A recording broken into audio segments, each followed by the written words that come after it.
சேதுவும் தமிழ்ச்செல்வியும் ஐஸ்வர்யாவை ஆம்புலன்ஸில் ஏற்றிக்கிட்டு தன்னோட மெடிக்கல் காலேஜுக்கு கூட்டிகிட்டு போகிறாங்க தமிழ்ச்செல்வி. அப்போது ஐஸ்வர்யாவை எல்லா ஃபெசிலிட்டிஸும் கரெக்டாக செக் பண்ணியிருக்கான்னு சொல்லி திருப்பி 2 டைம் செக் பண்ணிட்டு தான் தமிழ்ச்செல்வி வந்து ஆம்புலன்ஸ் எடுக்க சொல்லி ஆம்புலன்ஸ் போயிட்டுருக்கு. அப்போ வந்து திடீர்னு பார்த்தா ஐஸ்வர்யாவுக்கு பல்ஸ் எல்லாம் குறையுது. அப்போ ஐயோ என்ன பண்ணுறதுன்னு தெரியலையே அப்படின்னு சொல்லி சேது இருந்துக்கிட்டு, இங்கே பார் தமிழ்ச்செல்வி என்ன ஆகுச்சு, ஐஸ்வர்யாவுக்கு கொஞ்சம் கொஞ்சமாக பல்ஸ் எல்லாம் குறையுதே, இது என்ன பண்ணுறது, சீக்கிரமாக எப்படியாவது காப்பாற்று தமிழ்ச்செல்வி அப்படின்னு சொல்லி சொல்கிறப்போ தமிழ் வந்து தன்னோட டாக்டருக்கு இப்போ ஃபோன் பண்ணுறாங்க. ஃபோன் பண்ணி, மேம் இங்கே பாருங்கள் மேம், நாங்கள் இதே மாதிரி தான் எல்லா இதுவுமே பண்ணியிருக்கோம், ஆனால் வந்து எப்படி பல்ஸ் குறையுது, இதுக்கு என்னங்க மேம் பண்ணுறது அப்படிங்கிறாங்க. தமிழ்ச்செல்வி இருங்க, வெயிட், பதட்டப்படாதீங்க, ஒன்று நான் சொல்கிறத அப்படியே செஞ்சுட்டு வாங்க, பல்ஸ் எதுவும் ஆகாது, அது இந்த டைம் வந்து முன்ன பின்ன போய் தான் இருக்கும், அது வந்து நார்மலைஸ் ஆகிக்கும், நீங்கள் பதட்டப்படாமல் நான் சொல்கிறத இப்போ வந்து நீங்கள் ஒரு மெடிக்கல் ஸ்டூடெண்ட் அந்த ஆங்கிளில் மட்டும் பாருங்கள், அவங்க வந்து உங்கள் ரிலேஷனுங்கிற ஆங்கிளில் பார்க்காதீங்க தமிழ்ச்செல்வி அப்படின்னு சொல்லவும், சரி டாக்டர் நான் அப்படியே பண்ணுறேன் சொல்லுங்கள் அப்படிங்கிறாங்க. அவங்க ஒன்றுன்னா இந்த இன்ஜெக்ஷன் போடணும், இந்த இது வந்து பண்ணணும், அந்த மாதிரி கொஞ்சம் கை எல்லாமே கொஞ்சம் ஹீட் பண்ணி விடுங்க, இந்த மாதிரி எல்லா இதுவும் சொல்ல தமிழ்ச்செல்வியும் அதே மாதிரி ஐஸ்வர்யாவுக்கு பண்ணுறாங்க. அப்போ வந்து பல்ஸ் வந்து நார்மல் ஆகிக்குது. தமிழ்ச்செல்வி சீக்கிரமாக 1/2 ஹவர்க்குள்ளே நம்ம ஹாஸ்பிட்டலுக்கு அவங்க வந்து சேரணும், அப்போ தான் அவங்கள பொழைக்க வைக்கிறதுக்கான சான்ஸ் என்னாலேயே சொல்ல முடியும் அப்படிங்கிறாங்க. டாக்டர் கண்டிப்பாக வந்துகிட்டே இருக்கோங்க டாக்டர், இந்த ஆம்புலன்ஸில் தான் வந்துகிட்டே இருக்கோம் அப்படிங்கிறாங்க. சரி சீக்கிரம் வாங்க, இதெல்லாம் கரெக்டாக பண்ணிட்டீங்களே, இனி ஒன்றும் ஆகாது, சீக்கிரமாக வாங்க அப்படின்னு சொல்லிட்டு அவங்க ஃபோன் வச்சதும் தமிழ்ச்செல்வி இருந்துக்கிட்டு சேதுக்கிட்ட, இங்கே பாருங்கள் அவங்களோட கை வந்து ரொம்ப விறுவிறுன்னு போகாமல் ஏதாவது உணர்ச்சி வந்து கொடுத்துக்கிட்டே இருக்கணும், நீங்கள் அந்த கை பிடிச்சி தேய்ச்சிட்டே வாங்க, நான் இந்த கை பிடிச்சி தேய்ச்சிட்டே வரேன், மானிட்டரைஸ் நான் பார்த்துக்கிறேன் அப்படின்னு சொல்லி தமிழ்ச்செல்வியும் சேதுவும் சேர்ந்து ஐஸ்வர்யாவுக்கு ஹாஸ்பிட்டல் போக வரைக்கான என்னென்ன ஃபர்ஸ்ட் எய்டு பண்ண முடியுமோ எல்லாமே பண்ணிக்கிட்டு வந்துட்டுருக்குறாங்க. வேகமாக ஹாஸ்பிட்டலுக்கும் டாக்டர் சொன்ன டைமுக்கே வந்து சேர்ந்துடுறாங்க.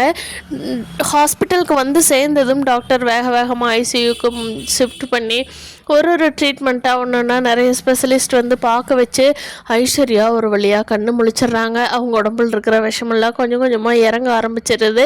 இன்னும் எதுவும் பேசக்கூடிய நிலைமையில் இல்லை. ஆனால் சேது வீட்டில் இருக்கிறாளுங்க எல்லாருமே கவர்மெண்ட் ஹாஸ்பிட்டலுக்கு வந்து சேர்ந்துடுறாங்க.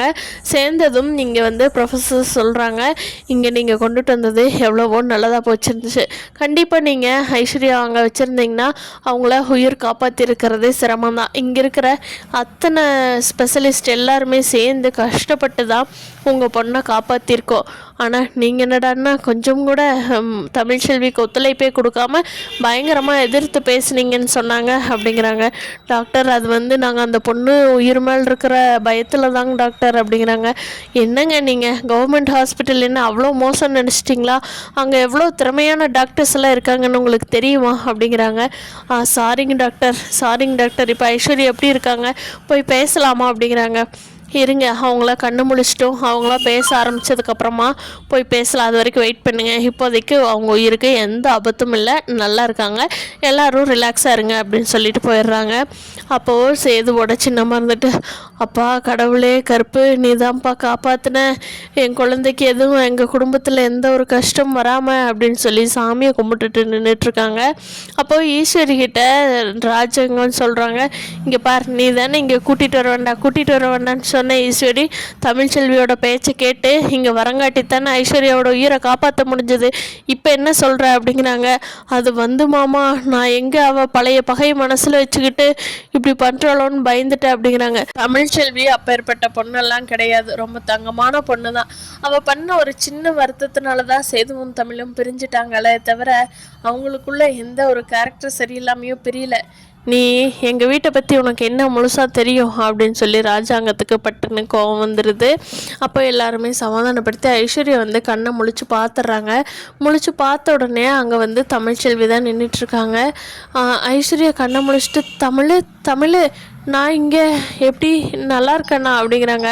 ஆமாம் ஐஸ்வர்யா, உனக்கு வந்து தேள் கடிச்சு நீ மீனாட்சியை காப்பாற்றுறதுக்காக போய் உன்னை தேள் கடிச்சு நீ வந்து ரொம்ப ஆபத்தோட எல்லைக்கே போயிட்ட. இப்போ தான் கண்ணை முழிச்சு பார்த்துருக்குற. உனக்கு இப்போ நல்லா இருக்கா அப்படிங்கிறாங்க. நான் பொழைச்சிட்டேண்ணா அப்படிங்கிறாங்க ஐஸ்வர்யா. அதெல்லாம் பொழைச்சிட்ட ஐஸ்வர்யா, நீ வந்து நல்லா இருக்க, இப்போது ஒன்றும் பிரச்சனையே இல்லை, இனிமேல் உனக்கு எந்த பிரச்சனையும் வராது அப்படின்னு சொல்லி தமிழ்ச்செல்வி சொல்கிறாங்க. அப்போது ஐஸ்வர்யா வந்துட்டு நான் சேது மாமாவை பார்க்கணுமே, இருக்காங்களா அப்படிங்கிறாங்க. இதோ கூப்பிட்றேன் அப்படின்னு சொல்லிட்டு நீங்களும் இங்கே இருங்க அப்படிங்கிறாங்க. சரி அப்படின்னு சொல்லிட்டு சேதுவை கூப்பிட்றாங்க. மாமா, நான் எப்படி மாமா இங்கே வந்தேன், எப்படி என்னை காப்பாற்றுனீங்க, இப்போவாது நம்புறீங்களா? நான் தான் மீனாட்சிக்கு காப்பாற்றினேன், தேள் கடிக்க போன மீனாட்சியை நான் தான் காப்பாற்றினேன், இப்போது நம்புறீங்களா மாமா அப்படிங்கிறாங்க.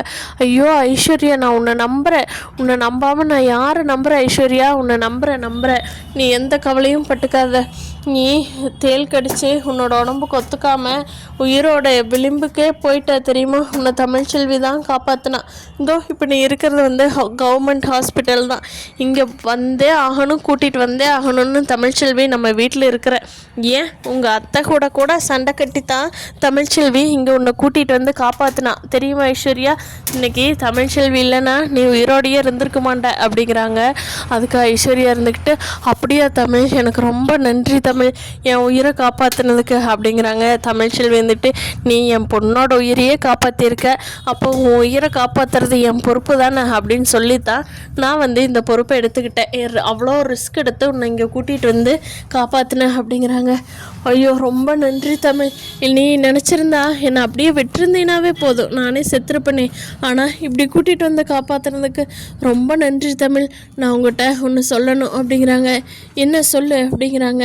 அப்போ சேது மாமா இருந்துக்கிட்டு, என்ன ஐஸ்வர்யா என்ன சொல்ல போகிற அப்படிங்கிறாங்க. மாமா, நான் ஒரு பெரிய உண்மையை உங்கள் 2 பேர்த்துக்கிட்டையும் சொல்லணும், நான் வந்து இவ்வளோ நாள் மறைச்சிட்டேன், என்னை வந்து அது ரொம்ப நாளாக போட்டு நெஞ்சை குத்திக்கிட்டே இருந்தது, இந்த நிமிஷமாவது நான் உண்மையை சொல்லினா நல்லா ஒரு பொண்ணானதுக்கு தகுதியே இல்லாதவளாயிருவேன் அப்படிங்கிறாங்க. அப்படி என்ன சொல்ல போகிறா அப்படின்னு சொல்லி 2 பேரும் மாற்றி மாற்றி அவங்களோட முகத்தை பார்த்துக்கிட்டு ஐஸ்வர்யாவை பார்க்குறாங்க. அப்போ ஐஸ்வர்யா இருந்துக்கிட்டு, வெளியிலேருந்து யாரும் வரமாட்டாங்கள்ல இப்போ அப்படிங்கிறாங்க. இல்லை யாரும் வரமாட்டாங்க, ரூமெல்லாம் லாக் பண்ணி தான் இருக்குது அப்படிங்கிறாங்க. சரிங்க மாமா, இந்தாங்க என்னோட தாலி, இதை எடுத்து தமிழோட கழுத்தில் கட்டுங்க அப்படிங்கிறாங்க.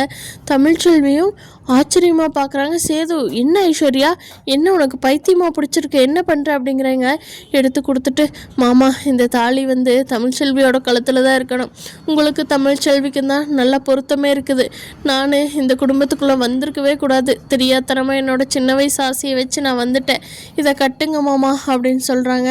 என்ன உளராத அப்படின்னு சொல்லி திருப்பியும் சொல்லவும், நான் வந்து தமிழோட குரலில் பேசி அவங்க அப்பா கிட்ட சொன்னது நான் தான், அவங்களுக்கு கல்யாணம் பண்ணி வைக்க சொல்ல, நீங்கள் அந்த ஒரு காரணத்துக்காகத்தானே தமிழை விட்டு பிரிஞ்சிருந்தீங்க, அதனால தான், அது காரணம் தமிழ்ச்செல்வி இல்லை, 2 பேருமே எவ்வளோ கஷ்டப்பட்டுட்ருக்கீங்க, தனித்தனியாக இருந்துக்கிட்டு ஒருத்தர் மறக்க முடியாமல், இது எல்லாத்துக்கும் காரணம் நான் தானே, என்னை மனப்பூர்வமாக 2 பேரும் மன்னிச்சிருங்க, நான் அப்படியே எங்கள் அம்மா அப்பா கூடவே போய் எனக்கு எப்போ வாழ்க்கை தேவைப்படுதோ அப்போ நான் பார்த்துக்கிறேன், நீங்கள் 2 பேரும் சந்தோஷமாக இருக்கணும், அழகரையும் மீனாட்சியும் பிரித்து வைக்காதீங்க, இனிமேல் அவங்க 2 பேர்த்தையும் ஒன்றா வச்சுங்க அப்படின்னு சொல்லி 2 பேர்த்தோட கையை பிடிச்சி ஒன்றா கோர்த்து வச்சுட்டு ஐஸ்வர்யா ரொம்ப சந்தோஷப்படுறாங்க. தமிழும் சேதுவும் மாற்றி மாற்றி முகத்தை பார்த்துக்கிறாங்க. அடுத்து என்ன நடக்க போகுதுன்னு இனி வரப்போகிற நாட்களில் பார்க்கலாம் ஃப்ரெண்ட்ஸ். இந்த வீடியோ பிடிச்சிருந்தா லைக் பண்ணிக்கோங்க. நீங்கள் என்ன நினைக்கிறீங்கன்னு கீழே கமெண்ட் பண்ணுங்கள். தேங்க்யூ.